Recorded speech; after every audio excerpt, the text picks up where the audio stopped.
Të nderuar miq, me të pashoj që takojmë sërish me një tjetër të ftuar në një tjetër hapësirë pa ikur nga aktualiteti politik I fushatës së parakohshme elektorale, sepse zyrtarisht nuk është çelur ende. Kam kënaqësinë të kem sonte për herë të parë të ftuar në këtë studio Jonathan Pano, kandidat në listën e Partisë Demokratike për 11 maj. Mirëmbrëma, mirë se erdhët. Mirëmbrëma, është kënaqësi. Faleminderit, unë do doja ta nisnim nga zero, nga vendimarrja jote për të hyrë politikës. Kush ka ndikuar? Ka qenë tërësisht vendimi yt? Familja çfarë roli ka luajtur në këtë drejtim? Duke marrë shkas edhe nga babai yt, që është një figurë shumë e konsoliduar publike, po themi kështu. Nuk është, këto nuk janë zgjedhjet e mia të para. Unë Jo, në 2023-shin, po, unë prandaj thash do ta nisim nga zero. Prandaj edhe unë dua të shkoj pak më pas. Po. Në 2023 unë kandidova për Këshillin Bashkiak të Tiranës, ku me Partinë Demokratike fituam mandatet dhe pozicionet tona. Është ajo shprehje që ose do merresh ti me politikën ose do merret politika me ty. Rasti I familjes tonë është një nga ato rastet që politika merret me ty.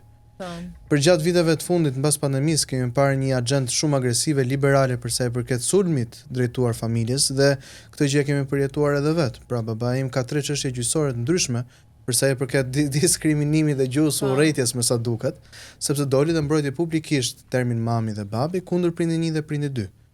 Dhe nga ana tjetër, duke parë gjithashtu dhe situatën që Partia Demokratike ishte me liderin e saj profesor Sali Berishën, me non gratën, me heqjen me situatën e Vulës, që u mor Vula u majt peng 2 vjet. Pastaj duke marrë parasysh edhe situatën e burgut politik 333 ditë që për fat mirë doli Department of Government Efficiency që tha sulmi politik dhe persekutimi I Sali Berishës ka ardhur si pasojë e Open Society Foundation që ka investuar në reformën drejtësi në Shqipëri. Pra, në momentin që arrihet I bëhet kjo gjë, një ish kryeministri, ish presidenti, kryetari I opozitës dhe një pastori, atëherë çfarë jemi ne tjerët? Dhe e pash këtë gjë si një vokacion tim personal. Nuk e kisha menduar politikën në këtë moshë, gjithmonë kisha menduar që do të merresha me politikë, por në një moshë pak më madhore. Isha I akomoduar shumë mirë me një punë shumë të mirë në bank niveli 2 si auditues I brendshëm me të gjitha benefitet që mund të kishe dhe mund desh që të hiqa dorë nga ajo si gjë për të angazhuar politikisht, duke filluar me Këshillin Bashkiak të Tiranës dhe tashmë në vendimarrjen e kishe totalisht tënden, si të këshilloj dhe a ishte pro kësaj vendimarrje edhe babait? Ne jemi konservator. Dhe ne e themi publikisht që ne jemi të djathtë. Ka shumë njerëz që thonë ju jeni fashist, ju jeni ultranacionalist, po nuk e kemi problem para aq kohë sa ne bëjmë atë që themi dhe nga ana tjetër atë që themi e besojmë me të vërtetë. Patjetër që familja ka patur ndikim. Besoj që në çdo bir babai vet ka ndikim. Por për fatin tim të mirë, unë jam rritur në një familje pastorale ku babai jo vetëm ka udhëzuar mua, por ka udhëzuar edhe shumë të tjerë në rrugtimin e tyre shpirtëror. Dhe nuk ka gjë më të mirë se sa babai të këshilloj dhe të tregoj rrugën. A e dini, për sa I përket edhe besimit tim personal, unë jam I krishter. Dhe babi gjithmonë më ka thënë që në fund fare kur ti dalësh para Atit, do të jesh vetëm ti dhe Ati. Dhe nuk do të jem dot unë për të mbajtur përgjegjësi për ty. Pra kjo është rruga, por në fund fare ti je tek pull. Pra ti do të mbash përgjegjësi për vendimet që merr apo për ato vendime që nuk merr. Të foli për rreziqet? Po patjetër. Që janë? Po ne I dim rreziqet e politikës shqiptare dhe nga ana tjetër I dim edhe stigmat e ndryshme që një njerëz që angazhohet në politikë me vizionin e mirë, me qëllimin e mirë, mund të bëhet pjesë dhe mund pak paradoksale mund të angazhohet në gjëra që nuk duan. Ti më lejo të drejtohem me ti, je një I ri, je figurë e pastër në politik.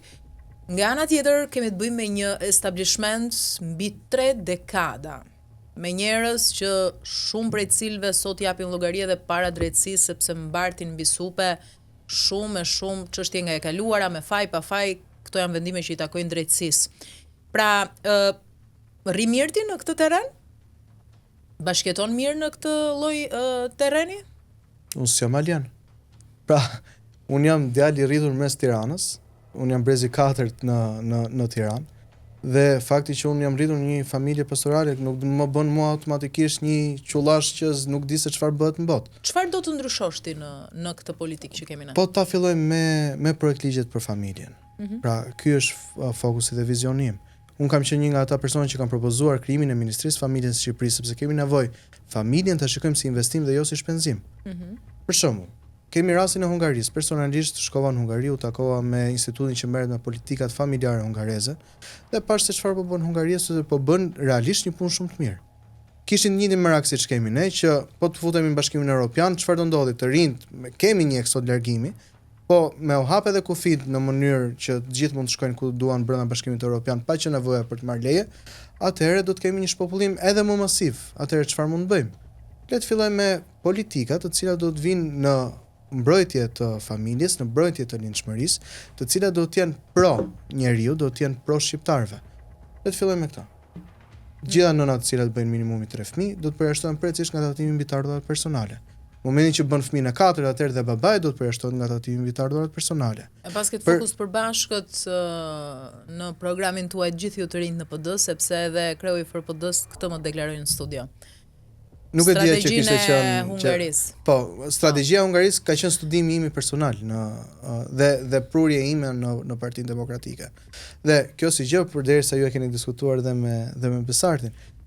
Çfarë bën një të ri të lidhet me vendin e tij? Kemi pronën, pra ne do ndihmojmë çiftet e reja që të blejnë një pronë. Do të kenë atë mundësinë që të marrin atë down payment që quhet në anglisht për të marrë një kredi në bank nivelit 2. Dhe kjo mund të shkojë deri në nivelin 30.000 euro si kreditim nga qeveria shqiptare me 0% interes që duhet t'i japim mbrapsht. Momentin që ti bën fëmijën e tretë, atëherë ti mbaron punën dhe nuk e paguan më mbrapsht të 30.000 euro për të falet. Do të jepen 5.000 kredi me interes 1% nga shteti për 5.000 çifte të reja çdo vit për gjatë mandatit të Partisë Demokratike dhe do të ketë pastaj me sipërmarrësit e rinj moshën 25 vjeçare, të cilët do të kenë grante për inovacionin dhe startupin, deri moshën 30 vjeçare për 12 muajt e parë nuk do të paguajnë sigurime shoqërore. Pra, janë politika fiskale të cilat do të vinë në ndihmë të familjes. Ne dimë që shpopullimin na vjen në dy mënyra. Kemi së pari uljen e fertilitetit dhe së dyti kemi emigracionin masiv. Për sa i përket pikës së parë, ne jemi në pikën më të ulët që kemi pasur ndonjëherë si komb, në 1.21 lindje për grua. Dhe për sa i përket së dytës, jemi në një normë më të barabartë ose më të lartë me vendet të cilat janë vende në luftë. Kemi mbi 30% e popullatës e cila është larguar në këto 12 vitet e fundit. Pra, çdo shtet përballet me diçka që quhet trilema, dhe nga trilema mund zgjedhin vetëm dy. Është fertiliteti i ulët, zhvillimi ekonomik dhe vazhdueshmëria etnike. Kemi rastin në Japonisë në vitet 70 që kishte fertilitetin e ulët, donte të kishte edhe vazhdueshmërinë etnike dhe për pak sa nuk shkojnë në një kolaps ekonomik. Por nga ana tjetër kemi edhe Gjermaninë këto 15 vitet e fundit që do ka fertilitetin e ulët, do zhvillimin ekonomik dhe çfarë ndodhi? Janë detyruar që të marrin persona nga lindja, persona të ndryshëm, të vinë në shtetin e tyre dhe pa dashur që të jem as racist as islamofob në asnjë lloj mënyre. Në 2024 emri më i përdorur në lindjet në Gjermani ishte emri Muhammed. Ndërkohë që është një vend me traditë kristiane. Edhe njerë dua të specifikoj që nuk kam asnjë lloj gjë me komunitetin musliman, shokët e mi, një pjesa më e madhe shokët e mi përkasin atij besimi, po dua të bëj vetëm kontrastin e pjesës së vazhdueshmërisë etnike. Në Shqipëri kemi fertilitetin e ulët. Për sa i përket zhvillimit ekonomik, mund ta diskutojmë sa duash, që unë mendoj që zhvillimi ekonomik në Shqipëri është fluks. Dhe së treti, vazhdueshmëria etnike. Pra jemi fiks në atë vijën e holl që ne duhet vendosim, a e duam Shqipërinë me shqiptar apo e duam Shqipërinë me të huaj. Nëse ju jeni te kjo pika e dytë, pra me dash Shqipërinë me të huaj, atëherë në mendjen tuaj ju jeni një person liberal globalist. Dhe unë kam shumë më thjesht që të debatoj dhe të diskutoj me një person të majt ideologjikisht, se me një person që e mendon të majtën vetëm si një ekip futbolli që e mbështet pa ditur bazat e së majtës. Por unë personalisht them që unë Shqipërinë e dua me shqiptar. Tani, ti je në pjesë të pasigurt të listës, në listën e hapur. Në listën e hapur. Je i sigurt në fitoren tënde? Jam shumë i sigurt në fitoren time. Ne po punojmë çdo ditë për drejt fitores madhe. E ke të përqendruar fushatën me të rinjt apo jo vetëm? Sepse edhe premtimet i ke përfshirë këtë kategori, ndaj pyes. Ka diçka. një problematikë që kemi nuk ndodh vetëm në Shqipëri, për të thënë vërtetën, është problematikë globale, është që të rinjt janë më pasiv, në sensin që nuk dalin që të votojnë aq shumë. Një nga fitoret e mëdha të Trumpit që arriti që të bënte është që nxori të rinjt që të votonin dhe të rinjt si rrallë herë votuan për republikanë, ndërkohë që të rinjt dihet që janë më liberal, janë më progresist, etj. Por jemi në atë pikën që negativja e negatives. Pra, për aq kohë sa kemi një regjim të majt për kaq vite, atëherë të rinj me shpirtin e tyre rebel do shkojnë kundra së majtës. Dhe në Shtetet e Bashkuara të Amerikës kemi parë një rritje gati thuajse me dy fish të shitjes së biblave, dhe të blerjes së biblave nga të rinjt, dhe të rinjt sa vjen e më shumë po martohen në një moshë të re, pse vetëm nga inati, që se çfarë majta po i bën familjes e si po përpiqet që ta shkatrojë familjen. Në 2023-shin të rinjt që ishin votues për herë të parë në Shqipëri ishin besojnë në normën nuk duhet gaboj rreth 17.5%. Pra 17.5% e votuesve për herë të parë dolin që të votonin. Të njëjtin problem kemi edhe në 2025-ën, pra janë rreth 120.000 persona që janë votues për herë të parë. Çfarë do të bëjmë ne që t'i kapim ata? E kam si target group, e kam si fokus, është e vërtetë që personalisht do më penalizoj pak në thestin e madh të votave, sepse po e shoh në terren që e kam më të thjeshtë që të marr votat e pensionistëve, se thon i bukri nonës, i omli nonës, sidomos me nonat tiranëse e kam më të thjeshtë gjuhën e komunikimit. Mund të përkëdhelin kështu, po voton jo domosdoshmërisht ta japin në fund. Mbase, po shoh që kam rezultat të mirë me ata. Por duhet për të fokusuar në fitoren e madhe, kemi nevojë imediate që të fokusohemi dhe te target grupi i votuesve për herë të parë. Dhe kjo është një nga ato gjëra që unë dua të bëj dhe në zgjedhjet e 2025-s.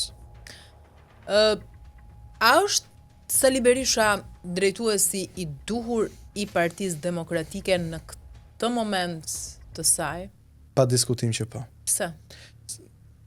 Në qoftë se nuk do e kishe shtuar këtë pjesën në këtë moment, unë do kishe thënë Sali Berisha është drejtuesi i duhur i këtij momenti.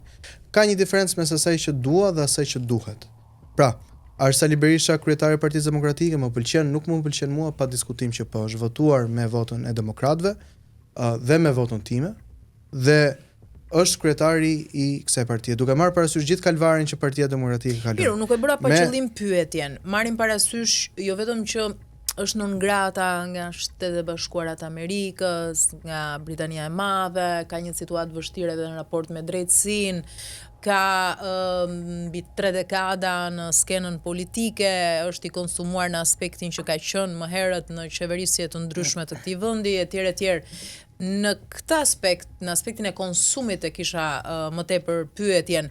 Pra, a është Berisha alternativa e shëndetshme në krye të Partisë Demokratike në këtë moment për të marrë pas 12 viteve në pushtet të Edi Ramës edhe ta shtuquajturin elektorat gri, sepse ajo është vota decisive, mendoj unë, për te militantëve. Po ne jemi ekip. Pra, nuk është vetëm Sali Berisha që po mbledh vota, po jemi të gjithë, ne që jemi pjesë e listës Partisë Demokratike. Që do të jetë nesër kryeministër është patjetër, por për mendimin tim Sali Berisha është i vetmi person që mund të argëzojë Edi Ramën në këtë moment. Sepse historia ka treguar përgjatë këtyre 34 viteve që partitë e vogla nuk bëjnë ndryshim.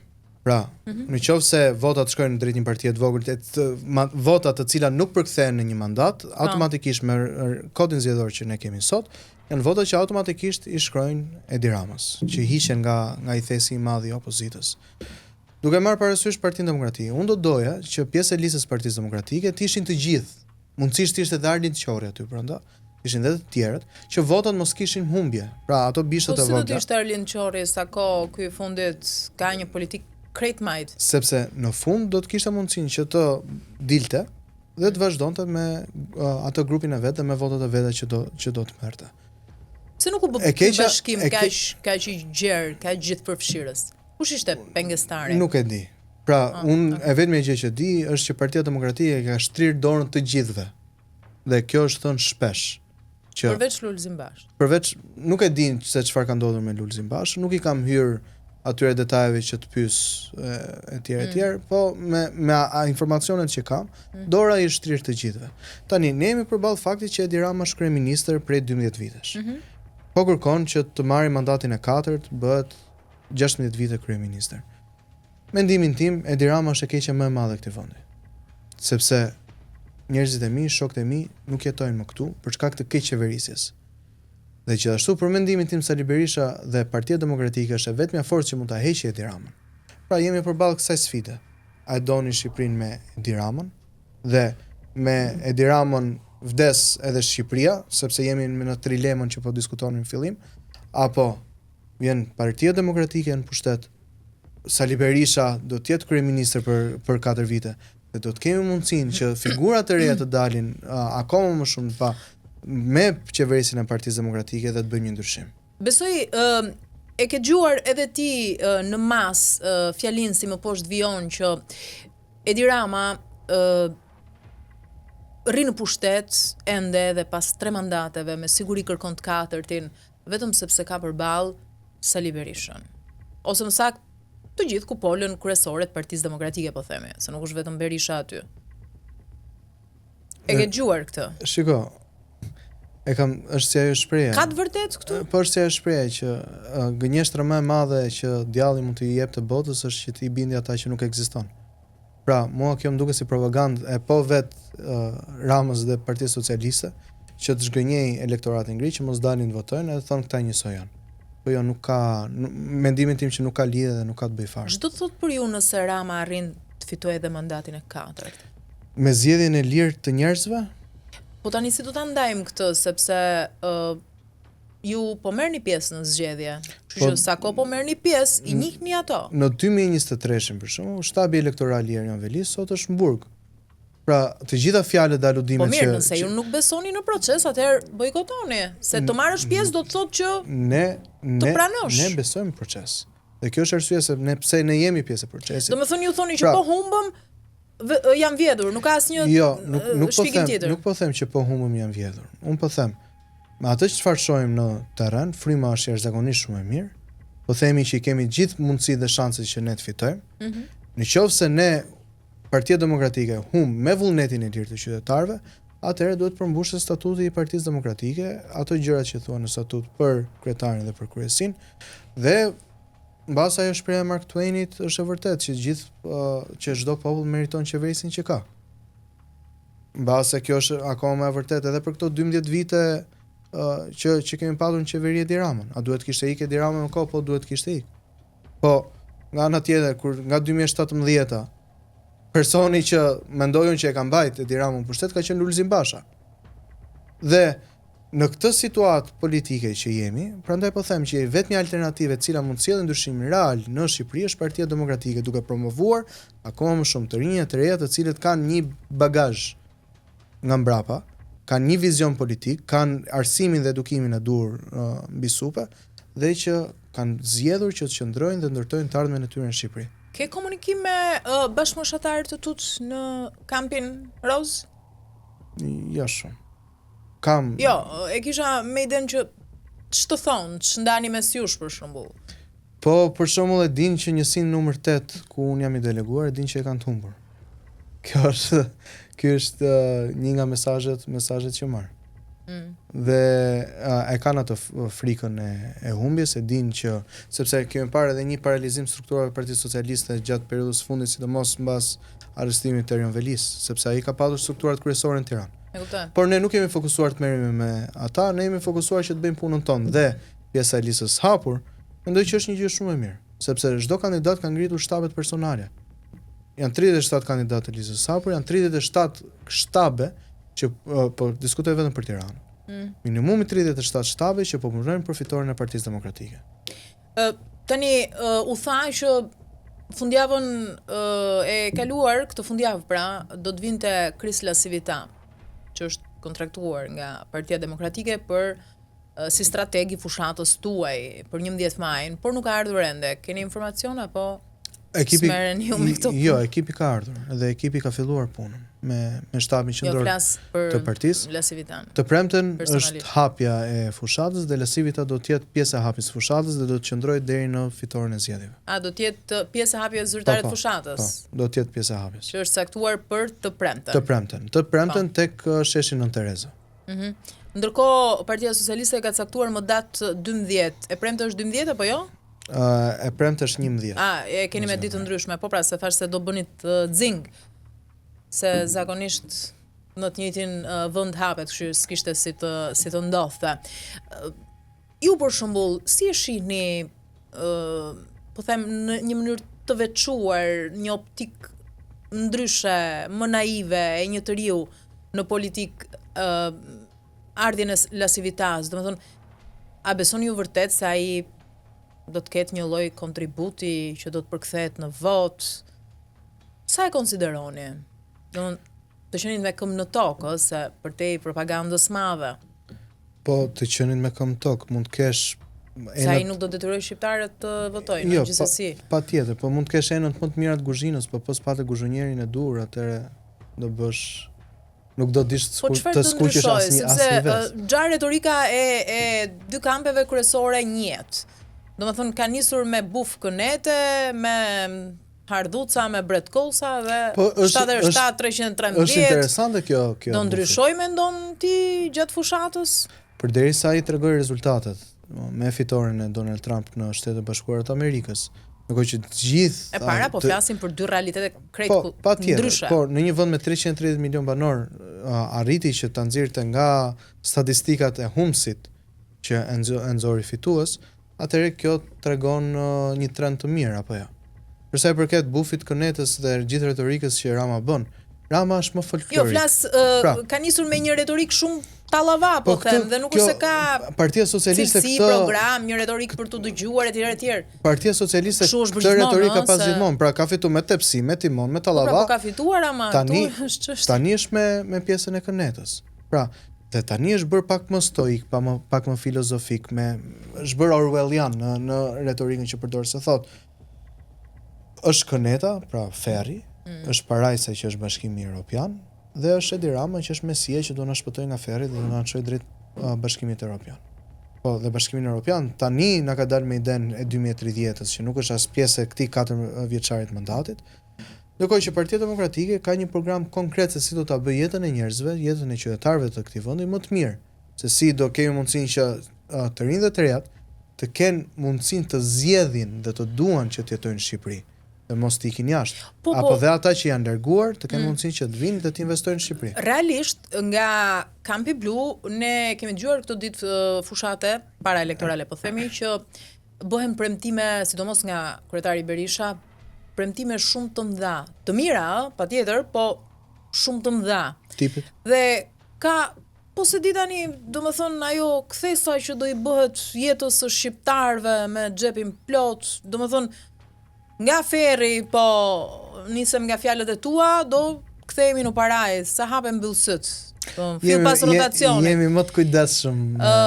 Jo, e kam këtu, domethënë ka shumë nga ata skeptik për shembull, elektorati gri që unë fola më herët, që thonë ndoshta këto premtime kaq të mëdha po bëhen sepse ju e dini që nuk do ta mundni dot Ramën, se të premtuarit qesim. Po ja t'ju tregoj. Mund të shkoj në këtë logjik apo jo, s'ka lidhje. Ju tregoj një rast personal. Ndërkohë që isha duke diskutuar me banorët e zonës 15, kanë probleme me këto prishjet e shtëpiave tyre, projekti Unazës Madhe. Që është prishin shtëpia që ndërton banesa sociale. Nuk është po diskutoja për legalizime, po diskutoja për shpronësimet e drejta me bazë vlerës reale të tregut. Gjitha këto, u çua një banor, më tha, "O John, ku ja ke iden ti më vëlla?" Po më than nga grisht. Dhe pse i thash, po ti, okay, tha, na premton, çuni mirë je, ke shanse të vogla me fitu, po ke shanse me fitu, duke ditur se si është kodi zgjedhor, dhe mund vinë nesër tha një ministër, një partie aleate, ministri infrastrukture, dhe të thot, se s'do merren fare me Johnin, do jo marr, do jo prish gjithë shtëpia. Pra ti na premton, tha, po ç'a garancinë e kemi? Okej, thash, do bëjmë ndryshe, po sikur bëjmë një listë me gjërat që duhet, diskutoj me profesor Berishën dhe pastaj bijem dakord, bëhet një marrëveshje. Duke qenë zyrë me doktorin, diskutuam për gjithë situatat dhe vendosëm një projekt me 6 pika, të cilat janë legalizimi i përshpejtuar dhe falës për gjithë banorët të cilët vazhdojnë enden për kaq vite në situatën e të tillë me pronat. Së dyti, shpronësim në bazë të vlerës reale të tregut, sepse ty ta prishin shtëpinë dhe ta llogarisin vlerën me 300.000 lekë metri katror. Ndërkohë që ti kur duhet ta blesh pastaj pallatin gjithësh me 1800 euro metri katror. Së treti, do të jetë gjatë pjesës që ti je jashtë banesës tënde, ti do të trajtohesh me bonus qiraje të drejtë dhe në bazë të vlerës reale të tregut. Kemi rastet që i kemi trajtuar në Këshillin Bashkiak të Tiranës, qytetarët kur marrin këto banesa, kur marrin banesa dhe marrin bonusin e qiras, për 1+1 deri në 2+1 që marrin apartamentin, marrin nga 150 deri në 220.000 lekë të vjetra në muaj. Pra ty të marrin banesën dhe pastaj të japin 150.000 lekë muaj, dhe thonë ikë gjeje shtëpinë ti ku duash. Ku do e gjesh shtëpinë me 150.000 lekë të vjetra në muaj në Tiranë. Pra, janë gjëra që në pikpamje të parë mund duken madhore, por janë gjëra konkrete, gjëra që duhet ishin bërë me kohë dhe që janë të prekshme për realitetin shqiptar që jemi. Ne po diskutojmë për shëndetësinë falet, po diskutojmë për shëndetësinë ndërkohë që dje jam zhytur në Luc, 1.8 kilometra larg qendrës së Tiranës, pa drita, pa ujë, rrugët cop-cop dhe ai tha na vin fëmijët nga turni i dytë i shkollës, vinë orën 7 darkës, është rruga komplet pa drita. Pra si po diskutojmë ne për Bashkimin Evropian, ndërkohë që ne nuk kemi gjërat më elementare, gjërat më bazë që duhet kemi njerëz si shtet përpara se të kemi aspiratën që të shkojmë në Bashkimin Evropian. E kuptoj. Ndërkohë, Berisha ka një retorik shumë ekstreme, po themi, ndaj drejtësisë së re, ndaj SPAK-ut, gjykatës posaçme etj. Ti si ri, je në sinkron të plot me qëndrimin e tij apo jo domosdoshmërisht? Si vlerëson ti SPAK-un për shembull, punën e deri tani? Unë mendoj që çdo institucion duhet bëj detyrën për cilën është mandatuar dhe po financohet. Në momentin që një institucion vepron me dy standarde dhe nuk përmbush detyrat e saj ligjore, atëherë patjetër jam që duhet merren masa ndaj atij institucioni. Besoj që SPAK-u duhet përfundoj punën e saj, ta çojë deri në fund dhe të jetë i drejtë dhe i panshëm. Kjo është qasja ime me SPAK-un. Po nuk është se ju e xerroni punën e SPAK-ut. Se më kanë ardhur në këtë studio që kanë edhe kritika, rezerva, po nga ana tjetër nuk është se e xerrojnë fare. Megjithatë kujtoj Besartin që ishte kategorik fare, domethënë ishte në një linjë në sinkron të plot me Berishën. Shiko, nëse do zeroj fare, atëherë pse duhet të çohen denoncime të reja në SPAK? Pra, ti mund të kesh pikpyetjet e tua për individ caktuar brenda atij institucioni, por për institucionin në tërësi, për aq kohë sa po vazhdojnë apo çojnë dokumente, apo çojnë kallëzime, është shpresa që nesër aty do të jetë një person që do të merret realisht me këto kallëzime dhe me situata që opozita po kallëzon. Me objektiv për nesër. Jo se i besoni sot, për shembull. Po, edhe sot, për shembull, kemi rastin e... Po, për shembull, nga goditet që i ka bërë mazhorancës. Se kjo është çudia tek ju, domthon, jo tek ty personalisht, që për shembull, kur godet Majtas, as aty nuk gëzoheni ose nuk e vlerësoni ju. Shiko. Me rastin e Erion Veliet. Erion Veliet u mor si zotëri. Cili do rast në po marrim dy shembuj të thjeshtë. Erion Veliet u mor si zotëri, doli vet nga zyra e tij, hypi me kom të vet në makinë. A ju e keni për rastin e ish presidentit Ilir Meta? Nga ana tjetër Ilir Meta u mor zvarr. Pra ish president, ish kryeministër, ish kryetar kuvendi. Mbi çfarë standardi do diskutojmë? Kjo është pyetja ime. Pra, është SPAK-u njësoj dhe i trajtojnë njësoj të gjithë? Apo nga ana tjetër SPAK-u po funksionon me dy standarde. Nuk jam investuar shumë në këtë drejtim, unë kam patur fokusin gjithmonë të merrem me atë që ditë bëj më mirë. Çfarë mendimi keni ju për një ndër aleatët tuaj për mos thënë kryesorin, Partinë e Lirisë? Në ç'kuptim? Çfarë? Në kuptimin politik të bashkëpunimit. Ata kanë elektoratin e tyre. Sepse e bëj këtë pyetje nga që ka shumë demokrat, besoj e ke dëgjuar në mesin tuaj që nuk e kanë fort qejf, po themi, këtë lloj bashkëpunimi. Shikon, ne duhet bashkëpunojmë me këdo që bashkon forcat me ne për të rrëzuar Edi Rama. Pastaj kemi gjëra që na bashkojnë, kemi gjëra që na ndajnë. Ashtu siç është edhe me partitë e tjera, siç jemi aleat edhe me republikanët, jemi aleat edhe me Dulen, jemi aleat edhe me Idrizin. Pra, në këtë pikpamje duhet jemi të gjithë për të arritur qëllimin e përbashkët. Pastaj ka gjëra që na ndajnë ashtu siç është çdo edhe në familje, ne me motrat me vëllezër po t'jemi, ka raste zihemi, nuk jemi të njëjtë, por jetojmë në të njëjtin vend. Dhe Partia e Lirisë ka elektoratin e saj, ka ideologjinë e saj me Ajsondi, njoh disa prej personave kryesor Partisë së Lirisë, edhe personalisht që më ka lidhur punën në Këshillin Bashkiak të Tiranës, kam respekt për një pjesë të atyre personave. Pam në takimet e fundit që është ekspozuar tashmë në skenën politike në Partinë e Lirisë edhe djali ish presidentit Meta. Si një i ri bashkëmoshatar, po themi, jeti pro, po themi, kësaj qasjeje që edhe fëmijët e politikanëve angazhohen apo nuk ka asgjë të keqe? S'ka asgjë të keqe. Për mendimin tim se jo. Pra kush e di më mirë situatën brenda Partisë Lirisë, kush e di më mirë politikën e brendshme se sa vetë djali i kryetarit. Po mirë, po nuk bëhet pak si familjare apo? Janë çështjet e tyre personale që besoj se s'ke lidhje tjetër se ti je në Partinë Demokratike, i din vetë më mirë, pra nuk më takon mua që të flas. Por për shembull, nesër pas nesër të shifja Baron Trump që të futet të garoj për president të Shtetet Bashkuara të Amerikës. Nuk do shifja asnjë gjë të keqe. Pra kemi modele plot, edhe Le Pen mos gaboj që është në Francë, që dhe jati saj ka qenë kryetari i partisë. Pra nuk e shoh si problematike. Mund të ngrihen çështjet jo nepotizmi, jo këto gjërat e tjera, në qoftë se zgjidhet me vullnetin e lirë të qytetarëve dhe me vullnetin e antarësisë së partisë, atëherë t'i japi drejtim, nuk ka problem. Bën pjesë se duhet të diskriminohet në këtë rast vetëm se ka patur babain kryetar. Bën pjesë edhe ti tek ata demokrat në Partinë Demokratike që besoni fort se do t'ju ndihmoj në thonjza udhëheqja e re Donald Trump në krye të shtëpisë së bardhë, indirekt, qoftë edhe në frymën e zgjedhjeve të 11 majit apo përtej, apo nuk jeni po jep ndikimin e vet. Si për shkak. Pra, unë nuk e shoh si naivitet.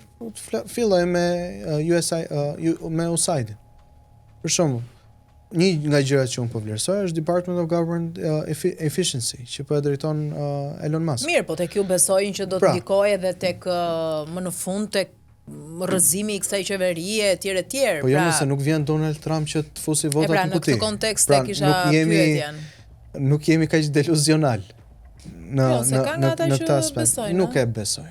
Pra, kështu e thon nuk vjen jo se e besojmë vërtet, ti ndajmë këto gjëra. Ardhja Donald Trump shpinë e bardh ka sjell një erë ndryshimi globale, jo vetëm në Shqipëri.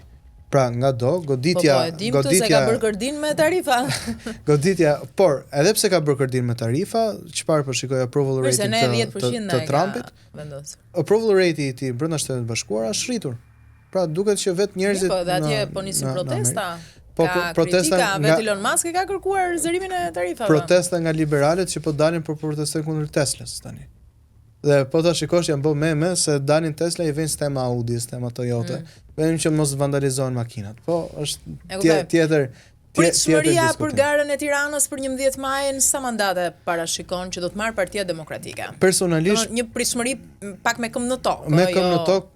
Po pres diku të 18 mandate. Nëse ne marrim 18 mandate, atëherë ne kemi fituar në mënyrë absolute Shqipërinë. Kuptoj.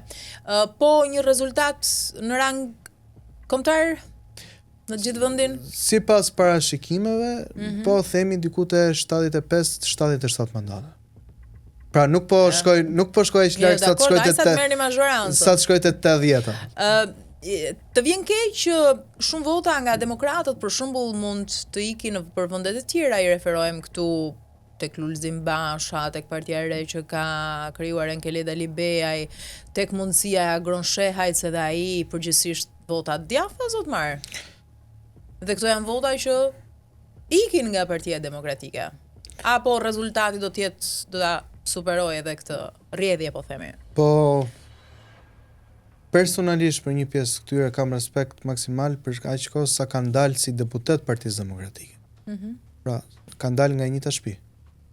Dhe nuk mund të dalësh nxjerrësh shpatën e madhe tani dhe të fillosh edhe të sulmosh, në kohë që deri dje keni qenë vëllezër. Është për të ardhur keq, sepse do doja që të ishim gjithë bashkuar, po kjo është situata që jemi aktualisht. Një gjë që Berisha tha përpara disa ditësh që dëgjova që Agron Sheh ka marrë database-in e Partisë Demokratike të 2023-shit, atë database tani po e përdor për të kontaktuar demokratën. Ne kam shumë njerëz të cilët më shkruajnë që ore po na vijnë telefonata nga kjo parti që kërkon që ne të bëhemi pjesë vetëm se ne jemi pjesë e listës së anëtarëve të Partisë Demokratike. Tani një pyetje që e di që nuk është se do marrë ndonjë përgjigje konkrete, po e bëj gjithsesi. Patet i personalisht ndonjë pakënaqësi me listat që dolën nga Partia Demokratike për 11 majin, për ndonjë emër përveç se di, apo për zonat nga e sigurt në të hapur apo anasjelltas?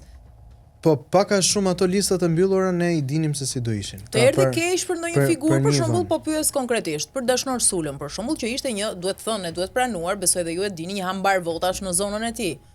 Një ndër fituesit kryesor të primareve. Ju erdhi keq? Qoftë edhe ftohtë në kuptim elektoral, në keqardhje elektorale, pa e njohur dhe pa. Nuk jam investuar shumë aty. Apo i besoni strategjisë Berishës? Me qa unë dëgjova është që ati u ofrua pjesë e listës hapur, nuk e pranoj edhe zgjodhi që të tërhiqej. Kjo është ajo që unë kam dëgjuar. Për një person mua më ka ardhur keq që nuk është pjesë e garës, është Andi Mustafaj. Pra, me Andin ishim në garues të dynë primare, kur mora vesh në fund fare që ishte të rrequr nga gara sepse do të ishte në listën e hapur. Mora në telefon i thash, po pse e bona më burr? Se personalisht e shikoja si është modeli Henry Ford, pra vendosin dy persona në garë dhe ata do të maksimizojnë eficiencën e tyre. E shikoja si një person që do më shtynë mua që të shkoja dhe të punoja më fort dhe të shkoja akoma më përpara në maksimizimin e votave të mia. Kur bën fushat në terren, do më thua shumë shkurtimisht tre ankesat kryesore që ti has tek qytetarët e kategorive dhe moshave të ndryshme. Tre gjërat që ankohen më së shumti. Të rinj duan të largohen dhe ky është një problem madhor, madje edhe kur jam me studentët, kur është fillimi i semestrit, po edhe kur jam me grupe të caktuara, pyetja e parë që bëj është sa nga ju donit e shikoni jetën tuaj jashtë shtetit. 80% e tyre ngrenë dorën. Kur isha në Angli, isha me një grup çuna shqiptar, thash sa nga ju donit ktheheni në Shqipëri. 90% e tyre ngritën dorën. Pra, është problem real, sepse ka një problem që unë e quaj relativizimi i skeqjes së socialistëve, që thonë emigrimi është problem global, është gjithandej, njerëzit janë të lirë që të shkojnë ku duan. Ka një diferencë mes pasjes së vullnetit të lirë që ti zgjedh që të jetosh në Shqipëri, ose ti e ke lirshmërinë që të jetosh në Shqipëri, por zgjedh që të shkosh të jetosh në Itali. Por shqiptarët dhe të rinj nuk pa e shohin më si alternativë, nuk e kanë më lirinë që të zgjedhin që ta ndërtojnë jetën e tyre këtu, por ndjen të detyruar që të shkojnë jashtë shtetit. Kemi pastaj me pensionistët që janë pensionet që janë shumë të ulta. Para disa ditësh merr një grua pensioniste me letrën e saj pensioni me pension 68.000 lekë vjetra në muaj. Dhe unë të filloj t'i them, none do ta bëjmë pensionin 200 euro sa të vim pushtet brenda 100 ditëve të para, sa ju duke e pabesueshme. E më duhet që t'i premtoj dhe t'i dilja unë garant që pjesë e Partisë Demokratike, pjesë e programit elektoral, është minimumi jetik për 200 euro dhe nuk do të ketë pension më të ulët se sa 200 euro.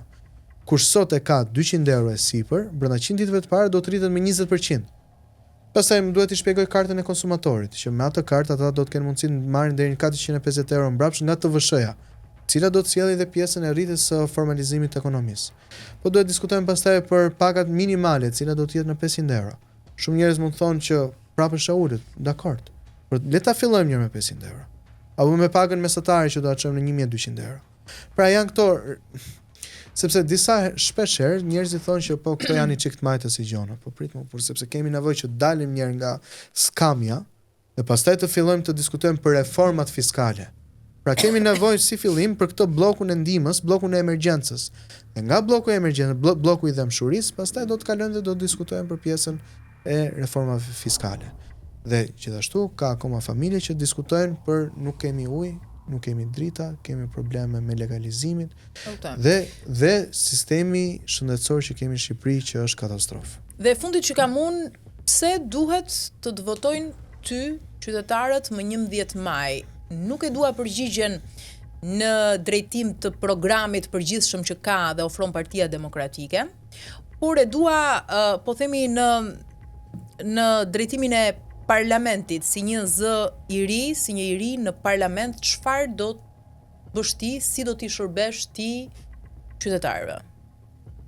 Një gjë që unë them shpesh është që unë jam konservator dhe shtylla e konservatorizmit janë tre, që është Zoti, familja, kombi. Se ka që shkojnë në parlament dhe nuk flasin kurrë? Është e vërtet. Ka dhe të ri. Po unë besoj se në Këshillin Bashkiak po i jap provat çdo herë që nuk jam nga ata që ul kokën ngre kartonin. Pra, për ato që besoj dhe ato që dua luftoj. Në momentin që një person ka marrëdhënien e tij personale me Zotin, atëherë ai person do të jetë i përkushtuar në familje dhe familje të forta do të sjellin kom të fortë. Nëse doni një zë konservator të ri, që të jetë brenda parlament, që të ngre zërin për shpopullimin, për të rinjt, për familjen, dhe që të punoj çdo ditë për të mirën e këtij vendi, atëherë të më votojnë mua. Do i kërkosh llogaritin nesër kryeministrit Berisha për gjithçka nuk do të mbaj nga premtimet e tij për shembull, apo nga problemet që ti do vjesh në dieni nga qytetarët, do ta kesh ti problem për shembull që të dalësh edhe kundër ti në mbrojtje të qytetarëve? Po patjetër. Tani, shiko, këtë po patjetër e thon gjithë, që në fillim është bërë çik klishe kjo, po patjetër. Para 2 ditësh postova një video në Facebook, ka marrë një 70.000 klikime, që ishte një nga ishim në uzinën Dinamo me Berishën dhe një nga ato gratë kishte marrë një nga kartvizitat e mia. E tha ma ka dhënë ky djalë Jonatani këtë do mbështes unë. Thirrën Berisha dhe tha Jonatan ti do të jesh ta garant për përmbushjen e programit të Partisë Demokratike. Patjetër i thash unë, fokusion edhe ja thash doktor do të pastrojmë shtëpinë. Në momentin që publikisht bën këto lloj paktesh edhe me njëri tjetrin, atëherë unë kam gjithë tagrin moral që nëse shikoj dinjitetin e njerëzve, qytetarëve të Shqipërisë që të cënojnë dinjitetin e familjeve, të rinjve, të reja dhe fëmijëve, atëherë unë do të jem zëri që do dal edhe opozitar brenda grupit dhe do të luftoj për ato që besoj. Falenderoj shumë që të kisha në studio. Shumë faleminderit dhe shumë suksese në fushat. Edhe më 11 maj, por besoj do të takohemi sërish. Të nderuar shikues, faleminderit dhe ju që qëndruat me të pashojsh, do të ritakohemi javën e ardhshme.